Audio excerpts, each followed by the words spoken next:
So thanks a lot for joining. Hopefully you got some great questions for us. Chris and I have done a couple of these sessions. We're also graduates of the program, Civil Engineering Technology program here, and then we went on to get degrees, both of us, and masters, both of us actually. So we're going to talk a little bit about that as we go through this whole program. And we have lots of answers, hopefully, for all your questions. Plus, we've got some questions along the way, so hopefully we'll answer some of your questions too. But you can also put them in the chat box. I'm monitoring the chat box as we go here. So if you put them in the chat box, or if you raise your hand, you just want to answer a question through audio, that's fine. Okay, so welcome. So that's our first slide there for the PowerPoint. Just welcome to Experience OC. So this is the Common First Year Engineering Certificate Program. It's a 8 to 12-month program. We're going to talk about admission requirements, in depth of it, and all the rest in just 1 minute. And that's going to be on our introduction. So we'll go to that next. So our agenda for tonight is introduction. We're going to give an overview of the Common First Year Engineering Program, Certificate Program. We're going to do a chemistry demonstration. Dave's going to do that. We're going to talk about what's the difference between a technician, technologist, and engineer. We're going to do a 3D printing demonstration. We're going to talk about co-op jobs, how many students in classes, etc. We're going to do a bit of a physics demonstration with spaghetti bridges because Chris and I have a going battle royale going on here. We'll talk about that. And usually we try to, we've done these ones before and we're pretty good at it. You can see even for battle royale, we actually have plastic in between us. We're very COVID friendly to say the least. And that's why we don't have our masks on. We're going to talk about the main skills graduate student obtains and typical schedule, etc. And at the end, we're going to talk about how to enter to win a $500 tuition credit. So introduction, why take it? Why take this program at Okanagan College? Why not go to UBCO? Well, we typically have a lower GPA or that were required coming into it, 67% versus 80% was what UBCO wanted last year. And they basically just take from the top down until they fill up the program. That was last year, but it may change for this year. It depends on how many people they have apply and all the rest. So that may change for in the first year. But we do have a lower GPA to get into our program. We typically have a lot smaller class sizes. Our class sizes are 40 or less. You'll see for this program, it's 25 actually.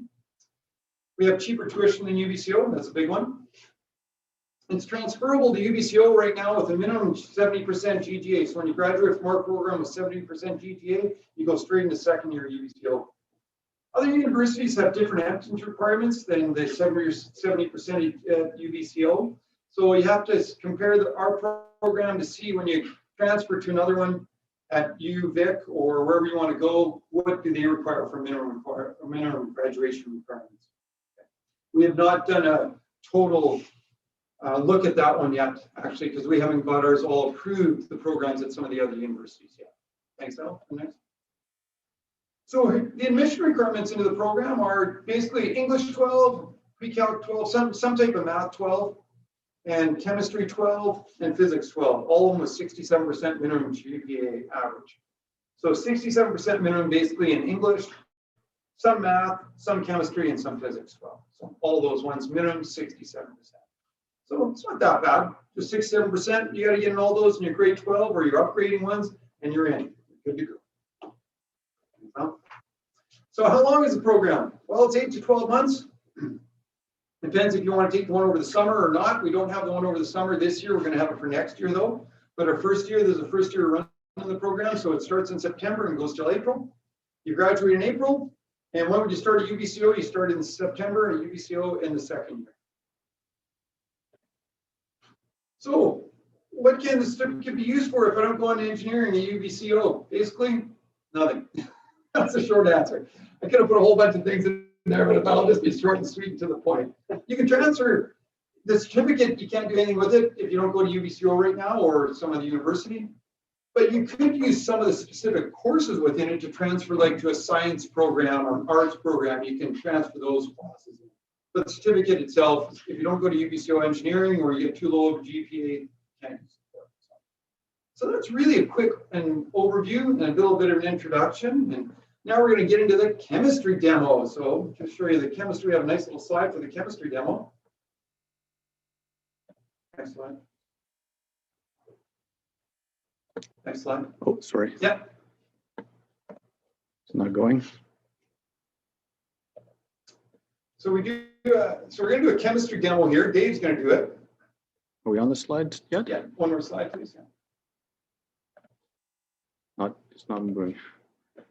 There There we go. There we go, perfect. So we're gonna do a chemistry demonstration. Dave is, and is water really safe to drink? I kind of termed it.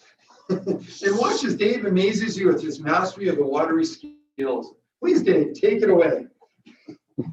Thank you, Ken. Yeah, good evening, everyone. My name is David Teasdale. I'm a professor here at the Water Engineering Technology program at Okanagan College. Today, what I'm going to do is I'm going to show you a demonstration how we kind of take this water that was actually collected from a local wetland in the area, in close proximity to Okanagan College. And we're going to take this from its current state, which is very suspended colloidal matter, lots of dirt, bacteria, whatnot suspended in here. And we're going to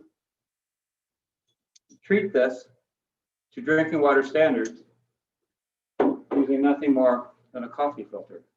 So coffee filter that you would use at home.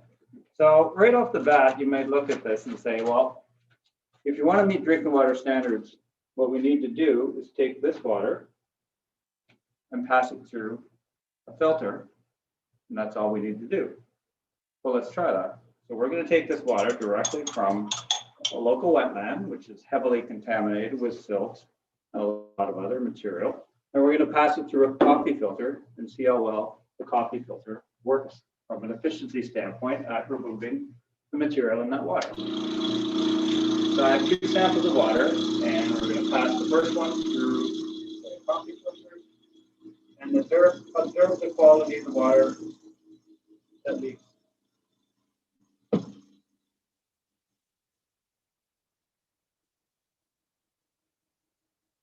Put that filter through, and I'll bring it closer to the camera so you can see how efficient this coffee filter was at removing most of the sediment that was contained within the sample.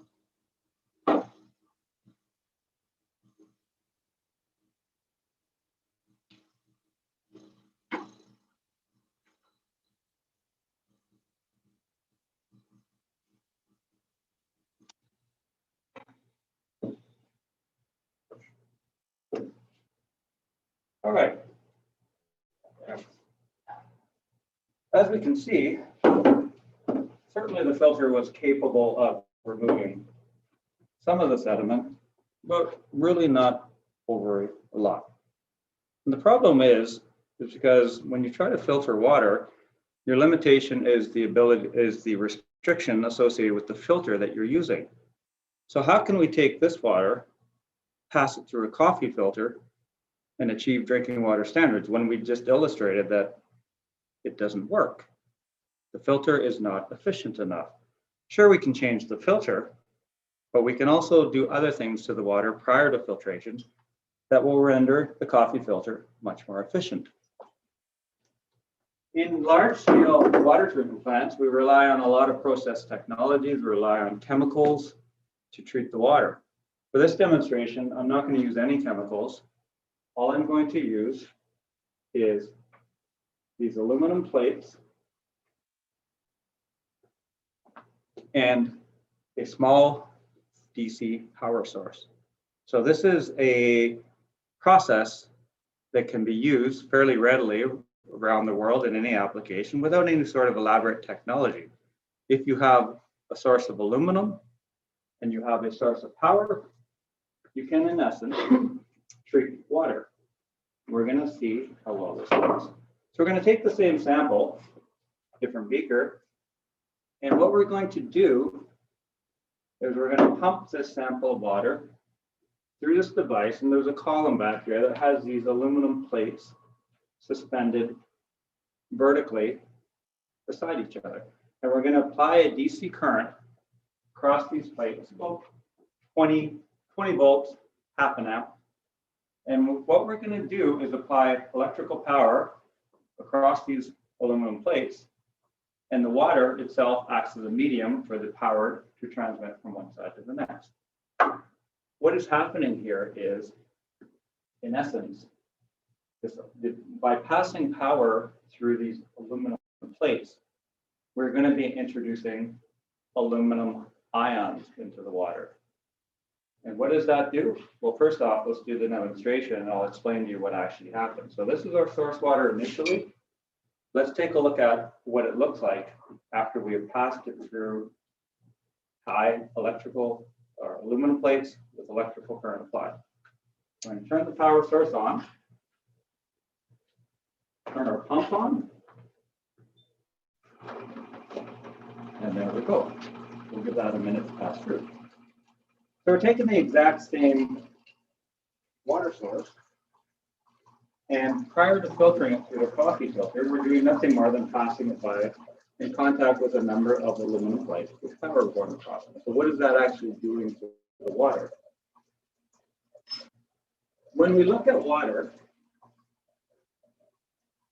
we have to look at it closely. In this particular example, I'm going to get my light to work. There we go. You can see that. When we start to take a look at what's in water, we can actually see there's a lot of sediment here and it's suspended. The question is, why does it remain in suspension? If we sit there and we allow this beaker to sit here, eventually all this sediment is actually going to settle up to the bottom of the beaker. The unfortunate part is that might actually take 100 years. The question is, what is it keeping that sediment in suspension? Why is this refusing to settle out on its own? And the reason why this is not settling out readily on its own is because the dirt or suspended colloidal matter in this case, and we're talking the suspended dirt, carries a negative charge associated with it. And just like magnets, while opposite charges attract, like charges repel. So each one of these suspended colloidal pieces of dirt are carrying a negative charge and repelling each other. If you're wondering how many negative charged particles are in the sample of water, I ran a test on it earlier, and we're probably looking at about 13,000 particles between 2 microns in size and 50 microns in size per milliliter. That's per 1 milliliter. Take 13,000 and times it, in this case, by 800.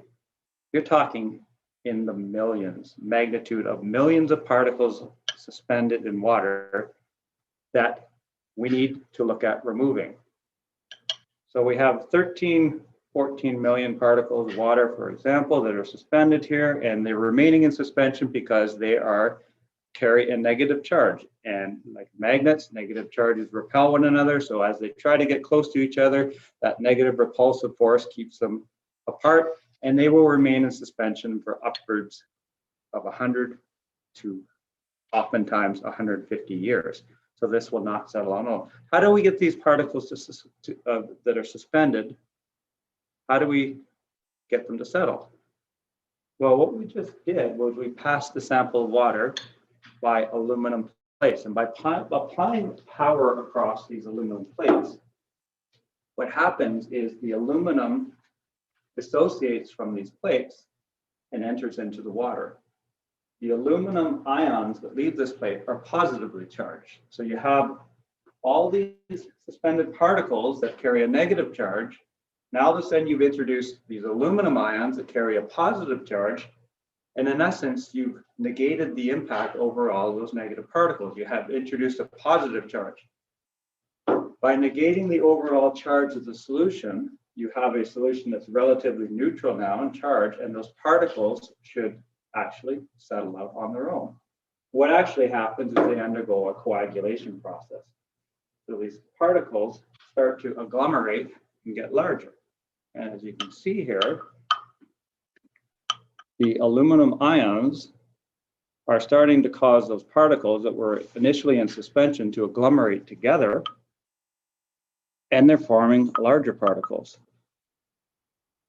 Rather than having millions of suspended colloidal particles between 2 and 5 microns in size, we have now created these suspended particles that are just getting bigger and bigger with time. You can physically see them. If you can physically see that, that means these particles are typically larger than 50 microns in size. The human hair is about 75 microns if you hold it side by side and you're not going to look at it. the human eye is capable of seeing particles generally around the 50 micron range. So if you can see this, which you can, it means that the particles that were originally around the 2 to 5 micron size range have now agglomerated into larger particles and are now sitting upwards of probably in 100 to 200 nanometers in size. So we're going to let this sit for a little more. So if we can physically see it, we've taken those particles and now caused them to agglomerate. We remove the negative charge associated with them, which is causing the repulsive force. We should now be able to filter this. A coffee filter should be more than capable of filtering this out. So let's take a look. So we've done nothing more than taken a DC current, passed through aluminum plates, no fancy treatment. This is the type of technology that could be implemented anywhere. It could be implemented in your backyard if you want. It could be implemented in a third world country. It does not take much. So let's pass it through a coffee filter and compare and contrast it to the first sample we did. Get up here. Turn on our pump.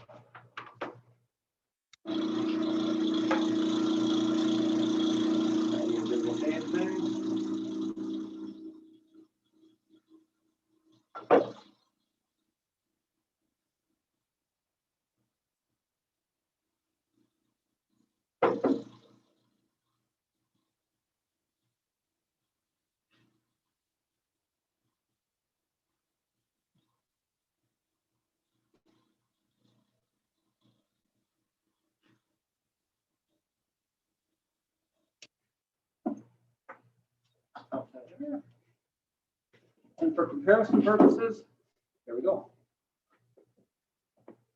Taking that water directly from the wetland, passing it through a coffee filter did not produce very favorable results. By coagulating it first, taking the suspended colloidal matter, having it agglomerate into much larger sizes, we're able to filter it using nothing more than a coffee filter. This would meet current Canadian drinking water standards. This obviously would not. So that is how you can do simple technology implemented in a certain manner to produce drinking water without actually requiring across different types of technology. That's it for the demo. Wow, thanks, Dave. That's awesome. That's great. Well done. Thanks, Dave, for the chemistry demonstration. We're going to be doing some demonstrations today as we go through here. One was a chemistry demonstration by Dave. And why we're doing some of these demonstrations is because when you look at what your schedule is like for when you take, if you've done the common first year engineering here, the schedule includes chemistry, physics, English, math, engineering, you know, more chemistry, more physics. So it has a bunch of different things, and that's what we're going to do some of those demos we talked about today. So if we can go to the PowerPoints now, we're going to talk about some, our next one that we're going to talk about is going to be talking about the differences between a technician, technologist, and engineer. And I'm going to let Chris talk about this one. He's on it. Go for it, Chris, please. Thanks, Ken. Thanks to everyone for tuning in and your questions we received. There's one in particular about trying to decide if OC is a good path before UBCO. So I think hopefully this will touch on that a little bit. I have personally had jobs as a technician, as a technologist, and as an engineer. So I was going to kind of base this a little bit on my experience there. So we could go to the next slide there now. So there is a lot of overlap, but in general, I think more so technicians are going to be working collecting data, you know, working maybe in a lab setting.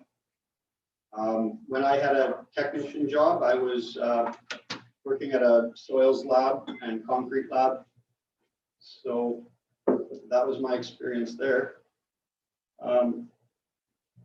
So that's sort of the lowest entry requirement. It's sort of a one year program to get into typically. Whereas then if you go to a technologist, on the next slide we go to that, that's more like a 2-year program, 2 to 3 even. And that's going to get you a little bit, I would say, a little bit more out of the lab typically, and maybe into some of the lighter design end. So more assisting the engineer a bit more directly, I think. In some offices I worked at, we would, the technologists would end up doing a large bulk of the design and production. I think in a technologist's role is really big in production. So creating drawings and then covering off lots of the design. We'll go to the engineer one, I guess, now. So at this level, often you end up managing people quite a bit because you're going to end up having technologists and technicians working with you to help you, deliver projects to clients. So you have a big team, and often you have to help coordinate people. Also, a big part of what an engineer ends up doing is, the tougher parts of the design that you really have to look closely at, reviewing other people's work, and actually dealing with clients is a fairly, often they'll want to talk to the engineer directly, right? So you really do have to end up communicating with people a lot. So you'll see in the pictures, it's not totally a clear distinction. There's definitely overlap between the three. We got a summary slide next that sort of brings up the, schooling, credentials received, and job prospects and pay range. So you see you've got as you work down the table, it's a bigger commitment in schooling. And, if you look over to the far side at pay range, it kind of corresponds. So the common first year, that would take one of those years of schooling off of engineering, if you want to go that route. And, there's other ways through it too, such as like you can start into a technology program and then do a bridge after. So you don't necessarily have, I don't want to promote that. We're here to talk about the common first year program, but there was a question about, is OC the right path? And so trying to address that, it's not like this is the only path to get there. You can go straight to UBCO. You can come through OC in the first year common program. You can come through OC in the technologies.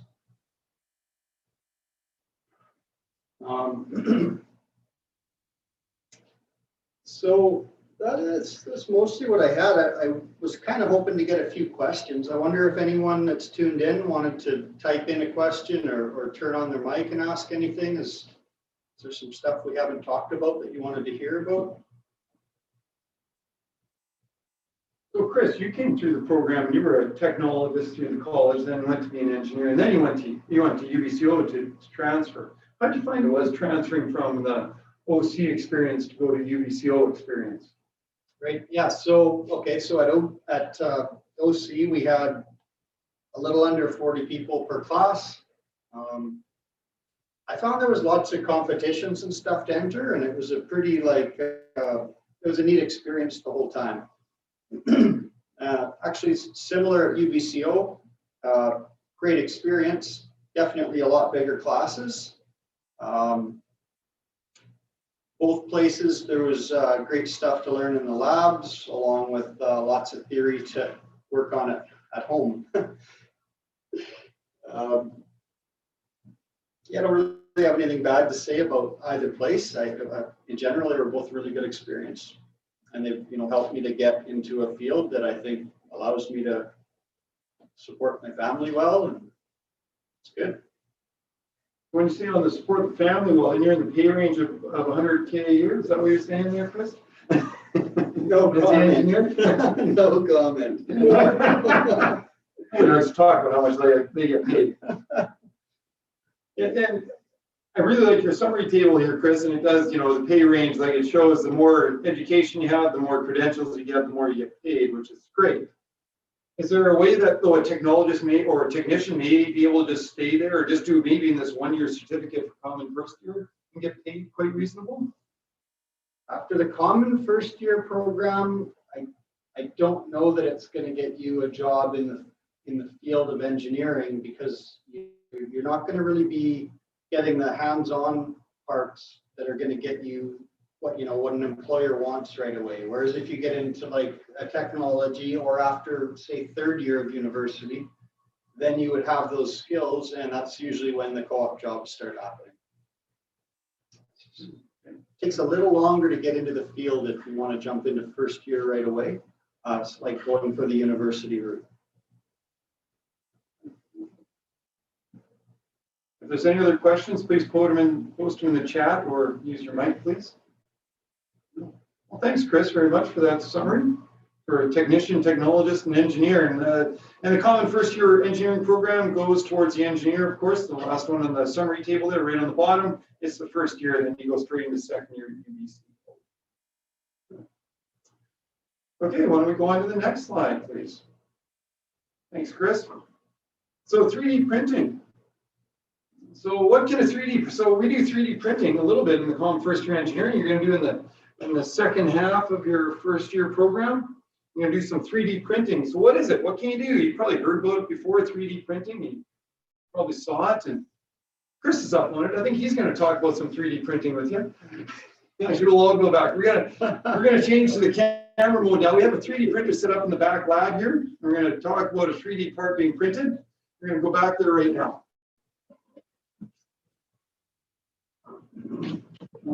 Yeah. Oh, I got to state my mask. It's in close.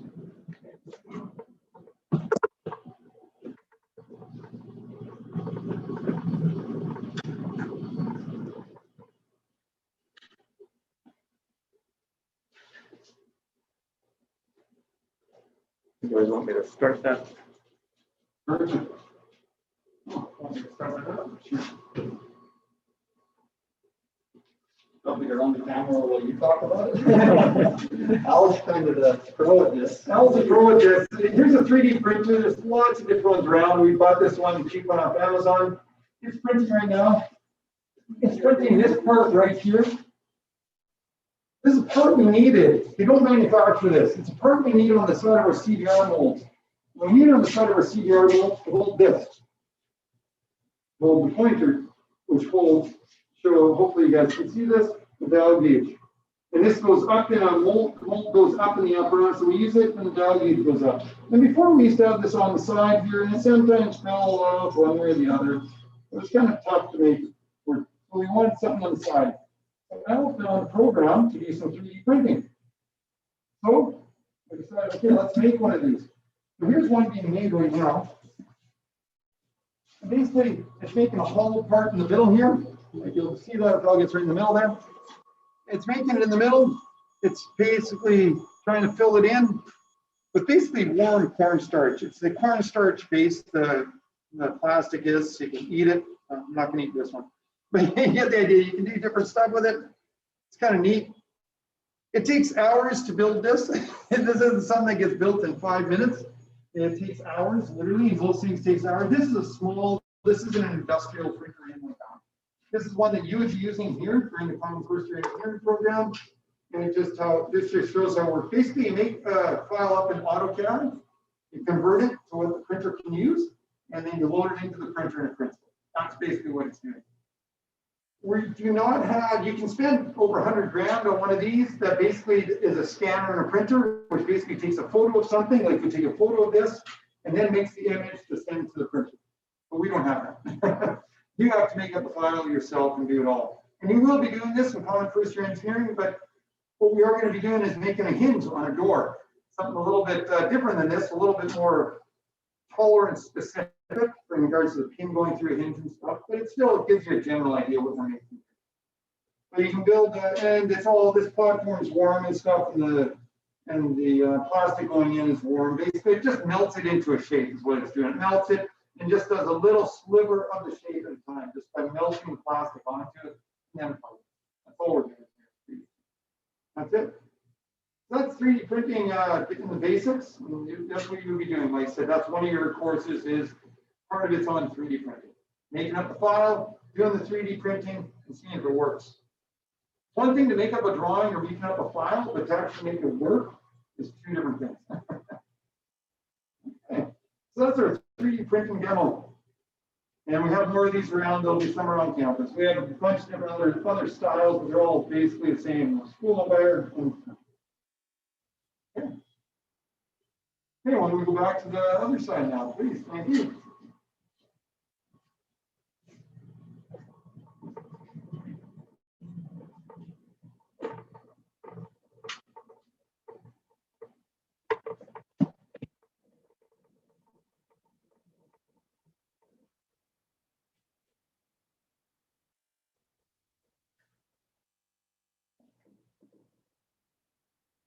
hopefully you guys like the 3D printer demonstration there. We just wanted to show you exactly what a 3D printer is, what it does, and how it does it, type of deal. The only thing we didn't show you was the file, but it's just basically like a drawing file, just shows the drawing and rendering of it, and then we just put it in the printer and off it goes. So that's a 3D printer. Okay, so any questions from that?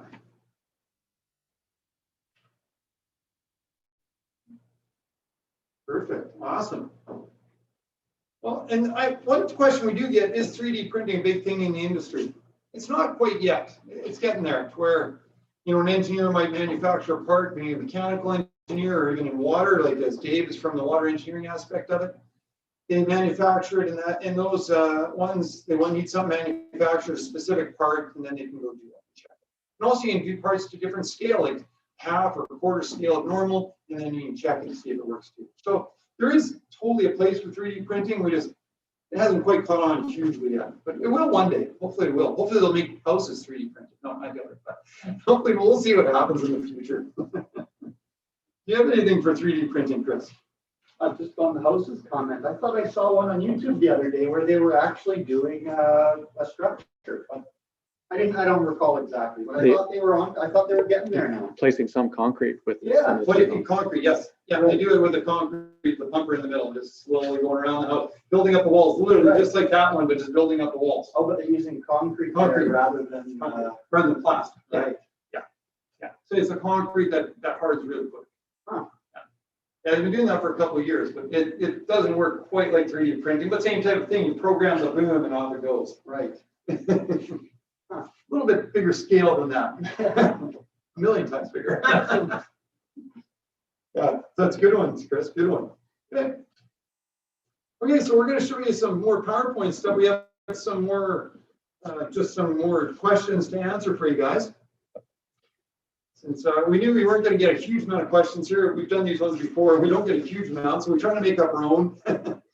And so I want to talk about co-op jobs, how many students in class, etc.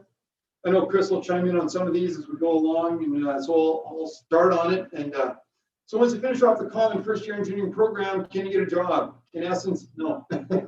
As Chris explained earlier, you don't have a good skill set to be hired, like even as a technician. Well, you could be hired as a technician, but as UBCO puts it, they only have a job, co-op job between third and fourth year. So no, after the common first-year program, you don't get a job, co-op job typically.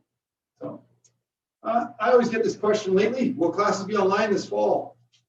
As of now, no. We just got an email a couple days ago where Bonnie Henry was saying, Dr. Bonnie Henry saying, we hope to have colleges and universities in face-to-face classes this fall. We hope to. It didn't say we are going to.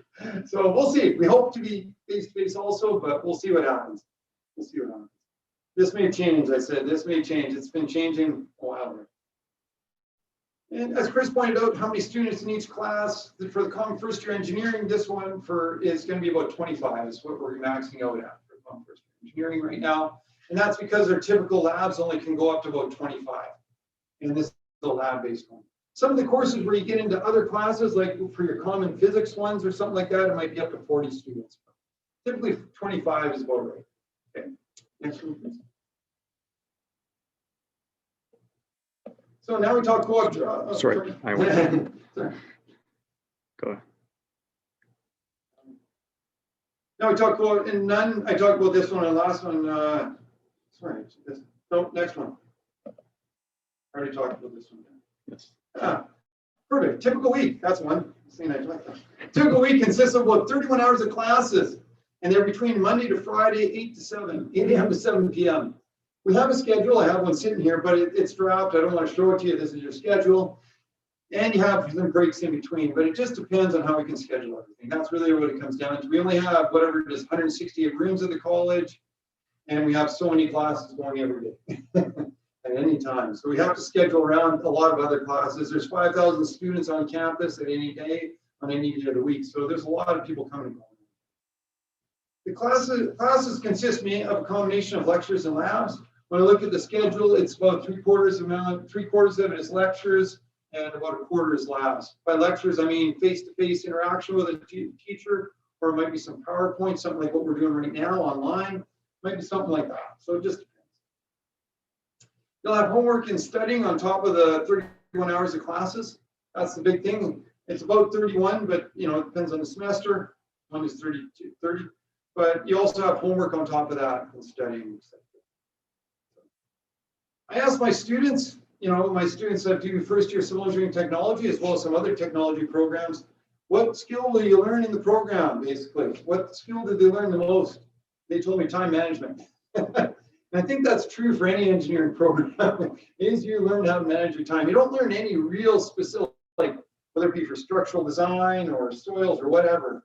The main thing you learn is how to do your work effectively and as efficiently as possible. How to manage your time. That is huge. There was a question related to that one there, Ken, about whether it's full-time, and that was coming from grade 11 students. So that means that they wouldn't be looking to enter the program this summer. That means there'd be two options for you. You could either do it spread out over 3 terms, including the summer, or you could do it in 2 in the fall. So in terms of course load and time management, and if you want to keep that GPA as high as possible, maybe you'd want to consider taking the couple courses in the summer and doing that route over 12 months. Or if you're feeling up to it, then you could try for finishing it all in 2 terms and having the summer to do what you like. That's a good one, Chris. Also on that note, by the way, common first year engineering here, as well as if you went to UBCO and took first year engineering, you have to take all your classes within 12 months, 1 year. You go on to second year. Otherwise, if you don't get them all done and get your GGA, graduating grade point average, of at least 70%, you're not admitted into second year. And you have to go back and redo it again. So that's what I find. Some students are like, oh, what if I don't get that, my graduating grade point average of 70%? Well, you aren't going on then. You have to redo it. So you can do it part-time, as Chris pointed out, 12 months instead of 8 months, but you cannot do it over 2 years. You can't do it over 2 years. Good question, good one. Any other good questions here, Chris? I don't know if we mentioned the price. There was one other question on the cost. I did see it. Yeah. 61.23. $6,121 basically, yeah. That's for the 12 courses. That doesn't matter if you do it over 3 terms or 2? Exactly, same price, yeah. Yeah. So basically just over $6,000. Yeah. We have a question. Are students block registered or do they register for classes on their own? Good question, Danishi. They are block registered. What that means is we have blocks of students. Actually, I'll get Al if you can come back to camera from camera, please. When a student is registered in the Common First Year Engineering certificate program, they're block registered. In other words, they have 6 courses they're going to take. If you look on, it's basically the physics, the math, communications, or English, and the physics. Sorry, I said physics twice. And what it is, this is a schedule. And what they're block registered in all these courses. They said, here's your times, here's where it works, and here's where you're taking. For example, English 100 or some of the communication, some of the physics ones, you can take them at different times, but then it'll conflict with other programs, with other courses you might take. So we block register all the students. So you don't have to even pick any courses. You pick Common First Year Engineering, boom, you're block registered. You don't have to pick anything. No electives, you're in. And I find some students really like that as opposed to business, for example, where you have to just pick how many credits. This one's quite a bit different. You just pick it and you're block registered. You just put in all the courses. And some students really like that because they don't have to think about which course to take or if they have enough. That's a really good one. Yeah. And there is some like, you can take humanities elective, for example. Talking about UBCO, I was just talking to them the other day. We don't have a humanities elective for our program, and you could take one here and then transfer it to UBCO, or you can take it when you're at UBCO. But you'll still get into the second year, doesn't matter. And some students do their humanities elective in second or third year for that. So it just depends. You can still even do more. So good one. Okay. So that was a good one, talking about block registering and stuff like that. Any other questions or anything? There is one, maybe I didn't quite catch it proper. My options in engineering, and I'm not sure if the question was more related to options like discipline specific, or is it options about, common first year than say the university, or I don't quite know where that one was headed. But there's definitely some discipline-specific stuff you can get into. So if you did the common first year here, for example, UBCO has at least 3, I think they might have 4 now, you know, electrical and structural or civil and mechanical. Pretty sure they got something on the computer science. I can't remember all their programs, but Medical, they got a bunch of ones going. you know, you start in the common and then you can branch out and start to specialize. I don't know if that sort of helps answer that question at all. Sounds about right there. And there is other ones besides UBCO, like when our program gets established, going other ones, like there is petroleum engineering, chemical engineering, there's other ones you can go to also. You know, there's normal ones just UBCO right now, but there is other ones eventually. Oh, good one, good one.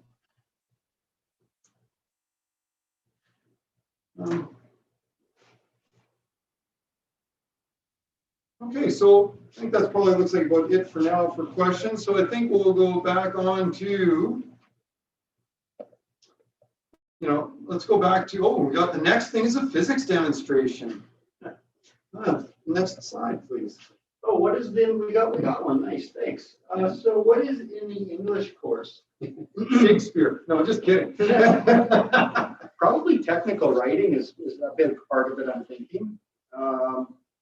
I can personally say that every university and college English course I've ever taken has been really well worth my time. It's helped my writing a lot. Everyone who reads anything I write appreciates it. Yes, I know I do. And on that note, English is a lot about sentence structure, using grammar correctly, like stuff that we take for granted for a lot of stuff, but when you use texting, you're not using typical grammar, verbs, adverbs, anything correctly most of the time texting. Is this, I think this English course is like practical documents, like technical description, I know is one of them, in the communications. That's in the communications 133. Yep, exactly. And How to prepare a resume. yeah, university writing. So persuasive writing is one of them. Yep. Really helpful, even when you're reading other stuff, it you know helps you to pick it apart a little more. There's also going to be stuff in there like how to do correctly put together an email, how to correctly put together a smaller report, a medium-sized report. We don't do usually long reports, especially for engineering. So we focus on emails, 1 or 2 page reports, things like that. So, yeah. Okay, good one, good one. Thanks for that. Thank you. So physics demonstration. So for physics demonstrations, we have right beside over by Chris. You can come back to camera, please. By Chris, over on the side there, there's a block of wood on an angle. Keep going. And there's some wood that Chris is going to push down the block here. This is a physics demo that Chris is going to show you. So this is our physics demo. See our block of wood that goes down here? Oh, you got to see this. How's that angle there, Al? I got it. Yeah, that's good right there. Yep, perfect. Perfect.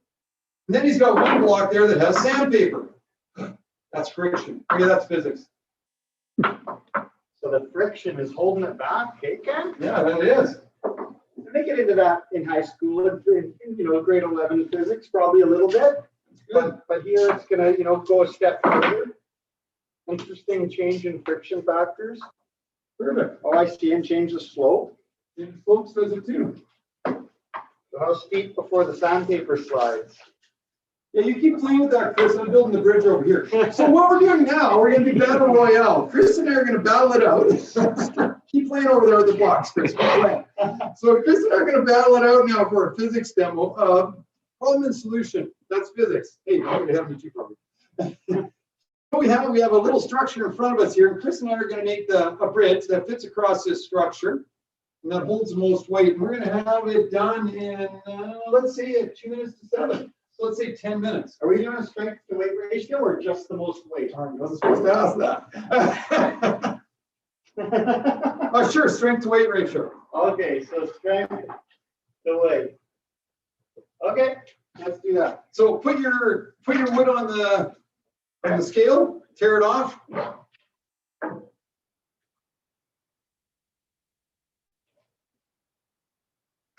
start building. So we're gonna build, I got the chat box open here. So we're gonna build and see for strength to weight ratio what we can hold here. Oh, mine's falling apart already. So it's okay if it glues onto the, Yep. You can glue it onto it. That's why we weight them up. So Chris and I are going to build a bridge, and then we're going to put on these rubber pucks off to the side of me here to see whose bridge can hold the most. All right, some of these pieces of spaghetti are not the same length.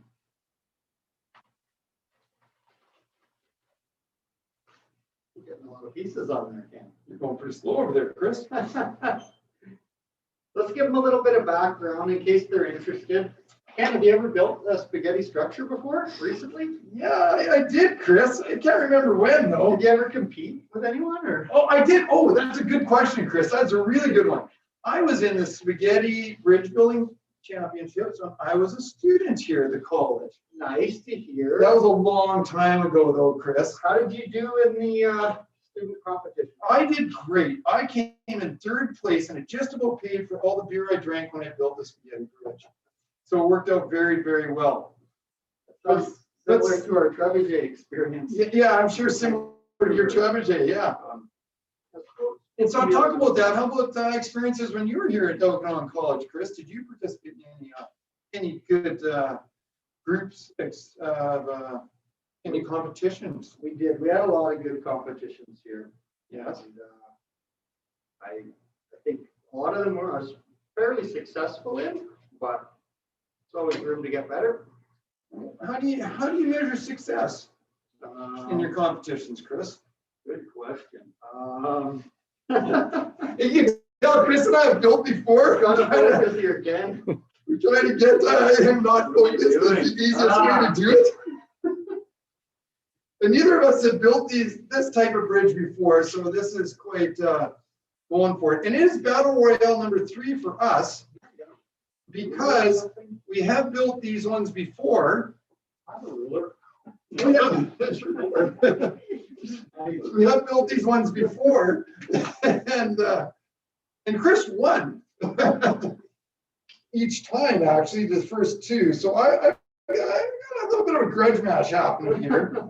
And so I got to see if I can beat him. So I've been practicing all day at this. No, actually, this is my first one. So I've been thinking of, as we've been going, talking about the English course and stuff, I've been thinking, what should I be doing here? What should I be doing here? And as you can see, I've got something happening here, a little bit of a truss design on it here. I know Chris is going to do a full-on truss. I know what he'll be doing over there. But we'll see. I'm just running out of time. I know, that's why I didn't give us any much time. You can't do too much. Last time we built a tower, 2 towers and the bridge itself. And it worked out really, really good. In the timeline that we allocated, and we saw what worked and what didn't. And hopefully this will work really, really good again here, this one. But as you can see, I'm burning through the glue sticks, and Chris is being pretty cautious over there. His are typically a lot lighter structures than mine. Sometimes they weigh a quarter of what mine do, but that doesn't really matter. I still go for the gusto, see what I can build. Don't really worry too much about weight. I just worry about timelines. How's it going over there, Chris? I am very slow. See, time management is what you learn here.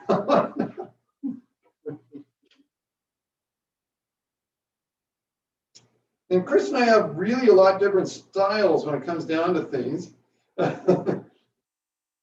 which is good. And that's what you'll find when you take engineering, or even as a student. You'll find everybody has a little bit different of a style, which is great.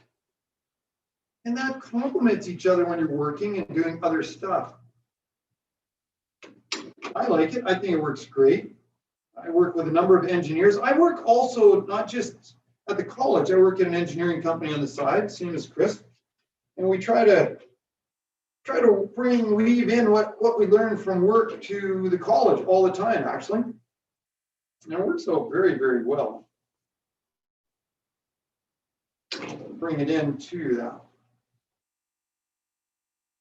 And we try to keep always current in the industry and to say the least cutting edge. I try to stay cutting edge as much as I can. Make sure that I can charge the most. No, just kidding. So make sure that it works good for all of us.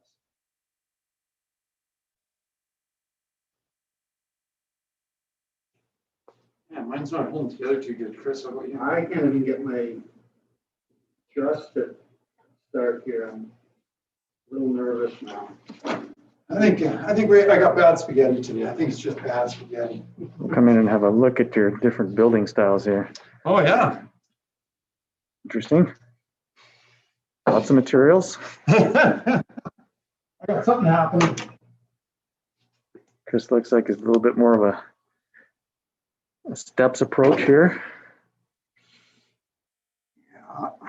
I think Chris is more methodical about Mhm. than Trying to be, but it's a little tight for time here. We'll see. Hoping I can get a couple of trusses built. You got 4 minutes, Chris. Okay. I can't get a truss built, I'm gonna be out of luck, but if I can, I might have a chance. Feel free to ask Ken questions while we're building. Yeah, feel free to ask Chris any questions while we're building because it works out pretty good, actually. Blows them down just the right amount.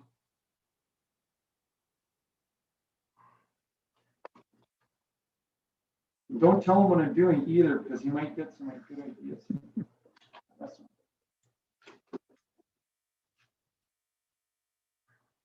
Lots of triangles in there, Chris. Yeah. That's a good shape. Why are you using triangles, Chris? Well, last time it worked. Triangles tend to be used on structures. If you look at a lot of stuff out there, makes it stable. Right. And I'm not trying to reinvent the wheel here. I'm just trying to work what works. But we'll see.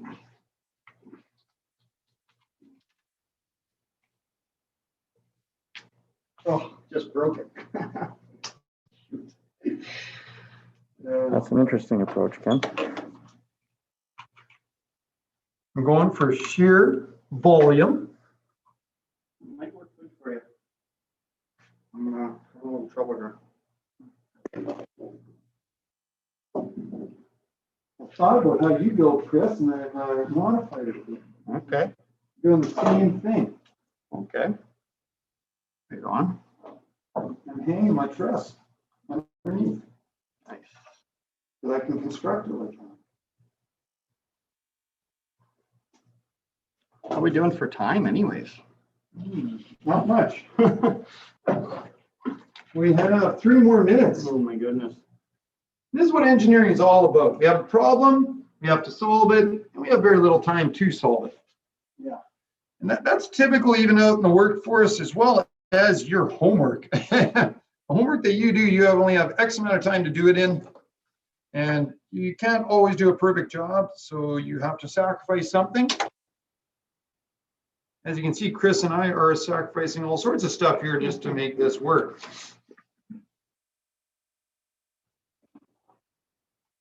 I'm hoping that this is going to be good, but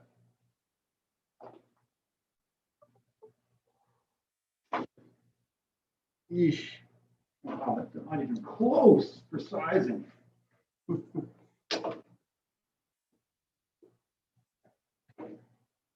Oh, mine is falling apart. Don't know why it's doing that.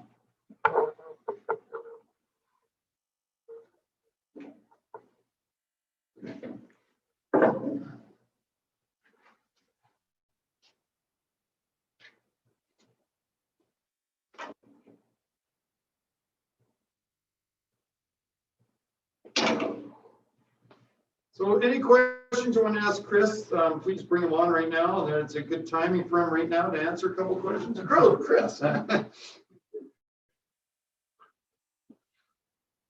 is what it's all about with engineering. Like I said, it's all about building something that's gonna work as fast as you possibly can. The difference here is we don't have all the guides and standards and bylaws to worry about. This is a little easier, right? Oh, just a little bit. Just a little bit. Yep, I don't really worry about anything right now. I'm just putting it together as fast as I can.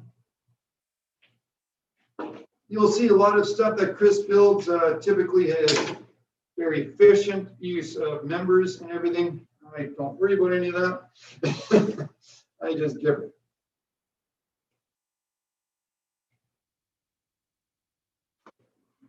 Then we see which one holds the most at the end of it all. Always fun to see. Oh, timeline, 1 minute, 1 minute, last minute.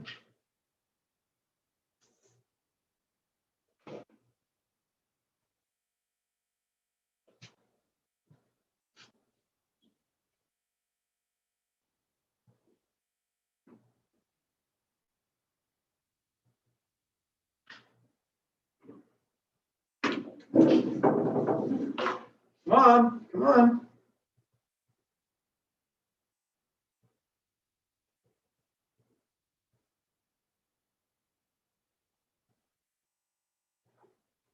Great time to run a flute.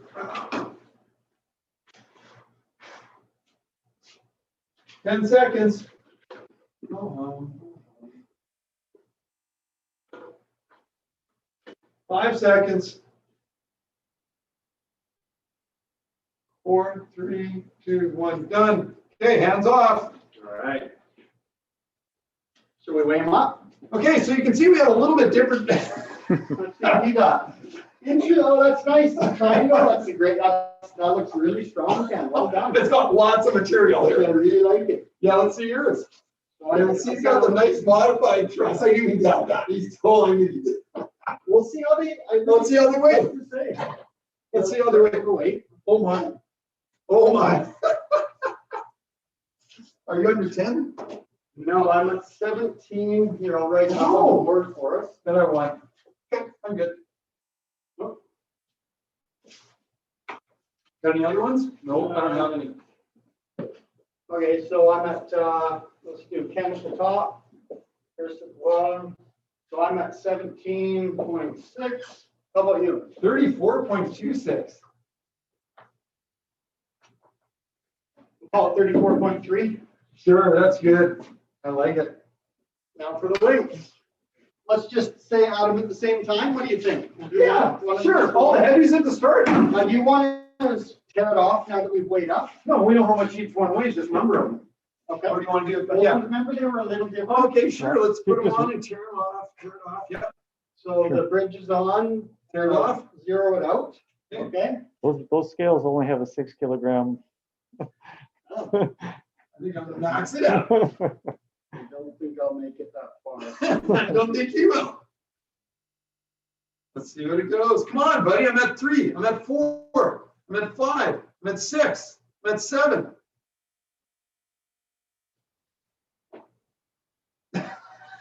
You see how precise Chris is? It just does it all perfect. Oh no, mine's cracking. 4. So 4 on mine is like 8 on yours. What are you at? 7. So the weight I'll I take, have- hey, give me 2 more of yours. Okay. But if I get 2 of them, I get it. Hey, I got 682.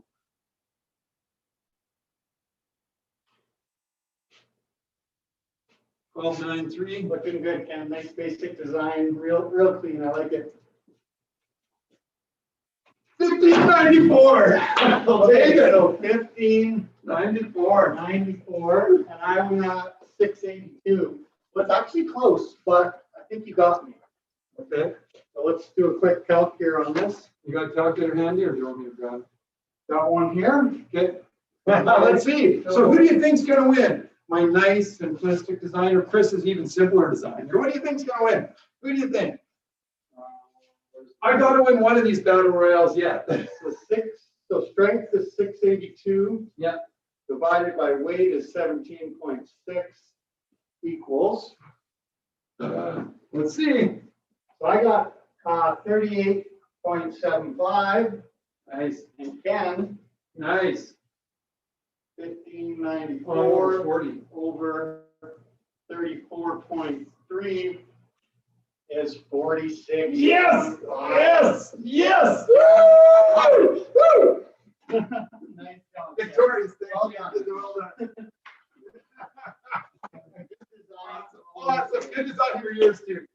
So you can see, that's what engineering is about. That's why Chris and I are so different. This works out really well every time we do it, because we always do different. We never even discuss what we're going to do to start with. We do such different designs, but you can come up with the same result in the end. You see, but we're very similar. We're within 6 on 8 on 40, so 1/7. So we're within 15% of each other. We really are, and two totally different designs to come within 15% of each other.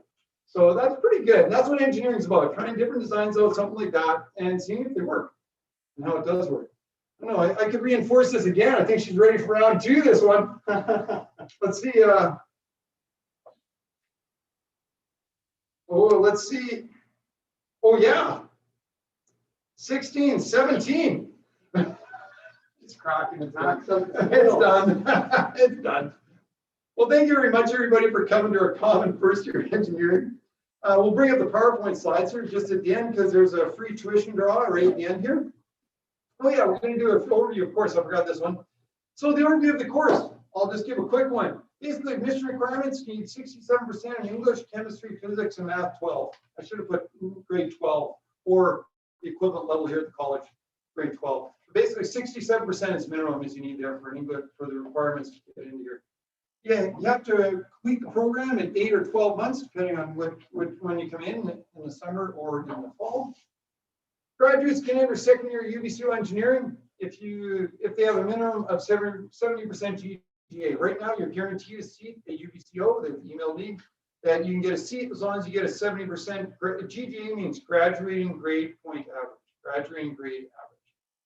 There's no co-op or graduate jobs once you come out of the common first year engineering program. It's conduit to go to UBCO or somewhere else. Next slide. So please explore more about any of the programs, the ones you saw here, Common First Year Engineering. We've done other videos, so if you Google Chris or myself, you'll find some other good videos with our smiling faces.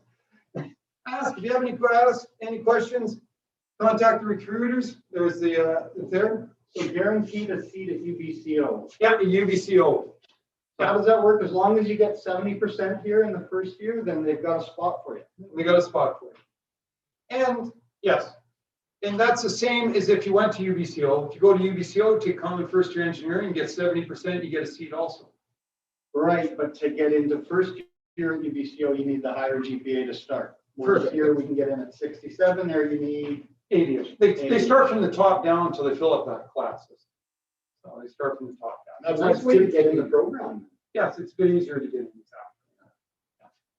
And UBCO, at least that's what they said. We're still working on the memorandum of agreement, or memorandum of understanding, sorry for that. So I don't have anything in writing to take guarantees. Hopefully we'll have that soon. Apply, take the next steps and enroll the program or course at OC. So apply for this one, apply online. And I tell people this all the time, apply, apply, apply, even if you're not going to go. If you think you're going to go, if you just think you're going to go, apply. Costs $30, apply. Then you can say no once they ask for the deposit. But at least it gets you going down that path if you have to upgrade or anything like that. So that's what I highly recommend. So next one, please. So thanks a lot for attending. Thanks from Chris and I. We thank you very much. And Al, of course, the coordinator behind all this, behind the camera. You're eligible to win a $5,000 tuition credit at Okanagan College when you go to okanagan.bc.ca/tuition giveaway. Go there, you can register since you've attended this session. Any final questions or any final comments, please?